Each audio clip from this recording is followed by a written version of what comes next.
इस दुनिया में सिर्फ इंसान नहीं रहते, इस दुनिया में वो मखलूक़ात भी बसती हैं जिसे कुदरत ने सिर्फ और सिर्फ आग से बनाया है, जिसके तौर तरीक़े, सोच, ज़रूरियात आप और हमसे बहुत ही ज़्यादा मुख्तलिफ हैं। लेकिन इतना फ़र्क और इख्तिलाफ होने के बावजूद भी मुमकिन है कि वो मखलूक आप और हमारे इर्द गिर्द ही मौजूद हो, हमारे बीच ही हो। मुमकिन है कि अगर आप अकेले अंधेरे कमरे में बैठे हुए हैं तो लाजमी नहीं कि आप अकेले हों, हो सकता है ये फ़कत आपका वहम हो। ये बात 2012 की है, जब मैंने अपनी पहली जॉब पॉडकास्टिंग की एक निजी कंपनी में बहैसियत चिलर ऑपरेटर स्टार्ट की थी। कंपनी में मेरी ड्यूटी का वक्त एक जैसा नहीं होता था, कभी दिन में जाना पड़ता था और कभी रात में। अक्सर नाइट शिफ्ट के एंड होने पर हम 3 से 4 दोस्त एक साथ ही अपने घर की रवानगी इख्तियार करते थे। लेकिन क्योंकि उस रात मुझे ज़रूरी काम था तो इसलिए मैंने सोचा क्यों ना आज मैं थोड़ी जल्दी ही निकल जाता हूँ। वहाँ से अकेले निकलकर मैं अपनी बाइक पर घर आ रहा था।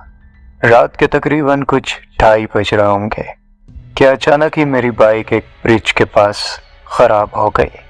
मैंने इधर उधर नज़र दौड़ाई कि कोई मैकेनिक या कोई मदद मिल जाए, लेकिन दूर दूर तक अंधेरा और तारीकी के अलावा मुझे कुछ दिखाई नहीं दिया, और दिखता भी कैसे क्योंकि रात के 2:30 बज रहे थे। मैंने उस रात की तारीकी में अपनी बाइक को घसीटते हुए किसी न किसी तरह से उस ब्रिज को क्रॉस किया और फिर एक बार इस उम्मीद के साथ बाइक को किक मारने लगा कि शायद मेरी बाइक स्टार्ट हो जाए। बाइक तो स्टार्ट नहीं हुई, मगर मेरी नज़र एक ऐसी चीज़ पर पड़ी कि मैं उसे देखकर हैरान रह गया। मैंने देखा कि एक लाइन से ऊंचे और घने पेड़ लगे हुए हैं। उन पेड़ के साथ 3 बच्चे जिनकी शक्लें बच्चों की तरह मालूम होती थी, लेकिन उनकी हाइट कम से कम 7 से 8 फीट तक थी। वो मखलूक सीधी लाइन में चलते हुए पेड़ की तरफ जा रही थी और अचानक से ही गायब हो जाती है। उस वक्त ये बात मुझे बिल्कुल समझ में नहीं आई कि ये क्या है, ये कौन लोग हैं और ये कौन सी मखलूक है। इस बात के तजस्सुस में मैंने अपनी बाइक स्टैंड पर लगाई और उस पेड़ की तरफ जाने लगा। जब मैंने रोड क्रॉस किया, लेकिन जब मैं पेड़ की तरफ गया तो वहां ना कोई इंसान था और ना ही कोई जानवर। मैं हैरान था कि ऐसा कैसे हो सकता है। जब मैंने अपनी आंखों से अपने होश व हवास में उन मखलूक को देखा है, अचानक वो लोग कहाँ चले गए। क्या उन्हें ज़मीन खा गई या आसमान निकल गया। मैं ऐसी सोच में गुम था कि मैंने देखा कि वही 3 बच्चे और मेरी बाइक जो रोड के दूसरे पार खड़ी थी उसके इर्द गिर्द घूम रहे हैं और उनकी आंखें लाल सुर्ख हो रही हैं। मैं अभी ये मंजर देख ही रहा था कि अचानक वो बच्चे दोबारा ऐसे गायब हुए जैसे वहाँ पर कोई था ही नहीं। मैंने फौरन आयतें पढ़ना शुरू कर दी और अपनी बाइक घसीटता हुआ वहाँ से तेज़ी से भागने लगा। मैं अभी अपनी बाइक लेकर रेलवे फाटक की लाइन तक पहुँचा ही था कि मुझे पीछे से अपने किसी चीखने की आवाज़ सुनाई दी, और वो आवाज़ बहुत तेज़ आ रही थी और दूर दूर तक गूंज रही थी। मैं अपनी बाइक और उस अनजान मखलूक की वजह से बहुत ज़्यादा परेशान तो था ही, और इस खौफनाक चीख की वजह से मैं और ज़्यादा घबरा गया था। इसी असना में मुझे प्यास महसूस होने लगी। मैं फाटक पे रखे साइड में पत्थर पे बैठकर अपने बैग से पानी निकालकर पीने लगा और उस फाटक का जायज़ा लेने लगा। उस रात के पहर वो फाटक हौलनाक मंजर पेश कर रहा था।